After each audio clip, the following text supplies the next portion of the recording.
Start है, ध्यान दो, फिर से रिवाइज करवा रहे हैं। हमें देखना है refraction of light through glass slab. Glass slab हमारा एक क्यूबॉइड शेप का ग्लास होगा जिसमें रेक्टेंगुलर फेसेस होते हैं, क्यूबॉइडल शेप का ग्लास जिसमें रेक्टेंगुलर फेसेस होते हैं। अब इसको हम मान लेते हैं सर हमारे पास एक ग्लास स्लैब है, इसके थ्रू हमें रिफ्रैक्शन देखना है लाइट का।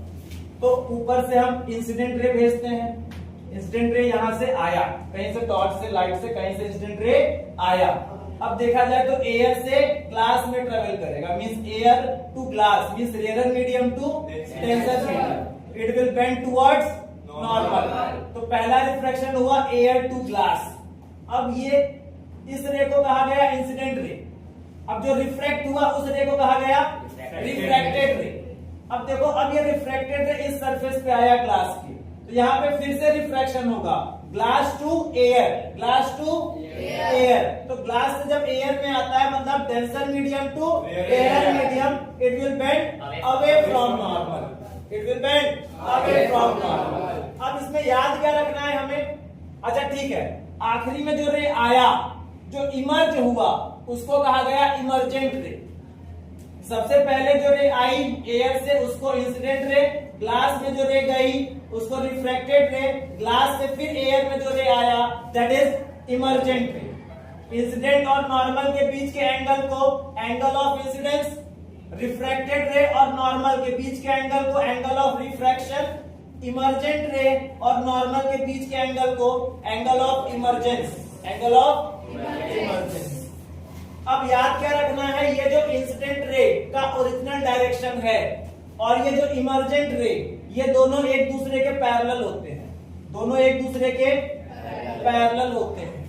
और ओरिजिनल डायरेक्शन ऑफ इंसिडेंट रे और ये जो इमर्जेंट रे है, इसके बीच के परपेंडिकुलर डिस्टेंस को कहा जाता है लेटरल शिफ्ट या लेटरल डिस्प्लेसमेंट।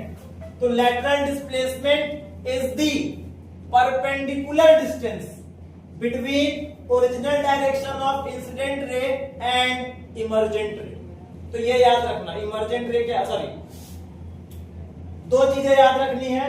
पहले इंसिडेंट रे का ओरिजिनल डायरेक्शन और इमर्जेंट रे पैरेलल, और दोनों के बीच के परपेंडिकुलर डिस्टेंस को लेटरल शिफ्ट या लेटरल डिस्प्लेसमेंट।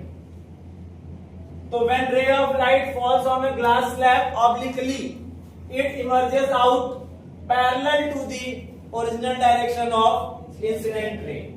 अब हमें इसको प्रूव करना है कि सर ये दोनों रेज पैरेलल होंगी। अब इसके लिए अगर ये है एंगल ऑफ इंसिडेंस, यहां से परपेंडिकुलर अगर नॉर्मल बना है तो ये होगा एंगल ऑफ इंसिडेंस, ये एंगल ऑफ इंसिडेंस, तो ये भी एंगल ऑफ इंसिडेंस। अब पूरा फिर से नहीं बता रहा, ये होगा ना angle of incidence, angle of incidence. अगर हम एंगल ऑफ इंसिडेंस और इमर्जेंट रे को इक्वल कर दें, दोनों को अगर इक्वल कर दें किसी भी तरीके से, तो ये दोनों रेस पैरेलल हो जाएंगी। तो उसके लिए पैरेलल शो करने के लिए एंगल आई को एंगल ई के बराबर करना पड़ेगा। तो सबसे पहले लाइट एयर से ग्लास में इंटर करी, यहां पे रिफ्रैक्टिव इंडेक्स का फॉर्मूला लगाएंगे। तो when light enters from air to glass, तो रिफ्रैक्टिव इंडेक्स ग्लास का मतलब सेकेंड मीडियम का, refractive index of second medium with respect to first medium आ जाएगा sine I by sine r, sine I by, तो हम लिख सकते हैं n21 is equals to sine I by sine r. अब ये आया रिफ्रैक्टेड रे। अब देखा जाए तो यहाँ पे दूसरी बार रिफ्रैक्शन हुआ, मतलब ग्लास से लाइट एयर में आई, तो refractive index of air with respect to glass, पहला मीडियम है एयर, तो refractive index of first medium with respect to second medium. अब अगर ये एंगल आर है तो ये भी एंगल आर होगा, ऑल्टरनेट इंटीरियर एंगल। अब यहाँ पे ये इंसिडेंट एंगल या एंगल ऑफ इंसिडेंस आर के बराबर, यहाँ के आर के बराबर, और यहाँ पे एंगल आर की जगह है एंगल ई, तो n12 आएगा। अब when light enters from glass to air, glass से एयर में पहले मीडियम में, तो refractive index of first medium with respect to second medium लिखा जाएगा sine I by sine r. तो आई की जगह है आर, तो हो जाएगा sine r by sine e. तो n12 is equal to sine r by sine e. अब हमें पता है कि n21 is equal to 1 by n12। तो n21 की जगह sine I by sine R लिख दिया, साइन आई बाई साइन, और 1 बाई n12 की जगह sine r by sine e. तो 1 by sine r by sine ई।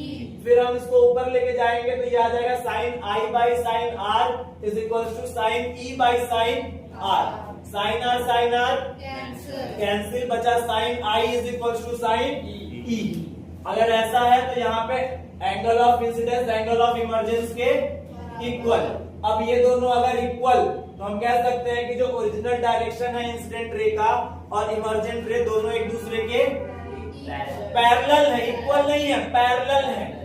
क्या है? Emergent ray is parallel to the original direction of incident ray. Clear है क्या? ठीक, थैंक यू। चलो साथियों, एक टॉपिक और है, लेटरल शिफ्ट किस पे डिपेंड करता है। मतलब लेटरल शिफ्ट कब ज्यादा होगा, कब कम होगा। लेटरल शिफ्ट किस पे डिपेंड करता है, ये हमें देखना है। तो लेटरल शिफ्ट मेनली 4 चीजों पे डिपेंड करता है। सबसे पहले एंगल ऑफ इंसिडेंस। अगर एंगल ऑफ इंसिडेंस ज्यादा होगा तो लेटरल शिफ्ट ज्यादा होगा। Means lateral shift is directly proportional to the angle of incidence. Angle of इंसिडेंस बढ़ाएंगे तो लेटरल शिफ्ट ज्यादा होगा, दोनों के बीच परपेंडिकुलर डिस्टेंस ज्यादा होगा। दूसरा, अगर ग्लास का थिकनेस बढ़ा दें, ग्लास के थिकनेस को बढ़ाने से भी लेटरल शिफ्ट बढ़ता है, ज्यादा होता है। Means lateral shift is directly proportional to the thickness of glass slab. तीसरा, लेटरल शिफ्ट रिफ्रैक्टिव इंडेक्स के डायरेक्टली प्रोपोर्शनल होगा। जिस ग्लास के थ्रू लाइट पास हो रही है उस ग्लास स्लैब का अगर हम रिफ्रैक्टिव इंडेक्स बढ़ा दें तो लेटरल शिफ्ट बढ़ जाएगा। रिफ्रैक्टिव इंडेक्स कम कर दें तो लेटरल शिफ्ट कम हो जाएगा। Means lateral shift is directly proportional to the refractive index of glass slab. और वेवलेंथ के इनवर्सली प्रोपोर्शनल होता है। इंसिडेंट रे जो आई उसके वेवलेंथ के इनवर्सली प्रोपोर्शनल होता है। मींस वेवलेंथ अगर ज्यादा हुआ तो रिफ्रैक्शन कम होगा, वेवलेंथ ज्यादा तो रिफ्रैक्शन कम, तो लेटरल डिस्प्लेसमेंट कम। वेवलेंथ ज्यादा तो लेटरल शिफ्ट कम, इनवर्सली प्रोपोर्शनल।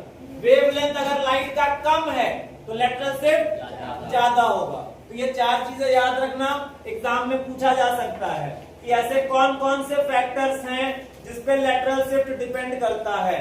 तो डायरेक्टली प्रोपोर्शनल 3 चीजों पे है। पहला एंगल ऑफ इंसिडेंस, दूसरा थिकनेस ऑफ ग्लास स्लैब, तीसरा refractive index of glass slab. Inversely proportional होता है वेवलेंथ ऑफ लाइट पे। ठीक है, थैंक यू।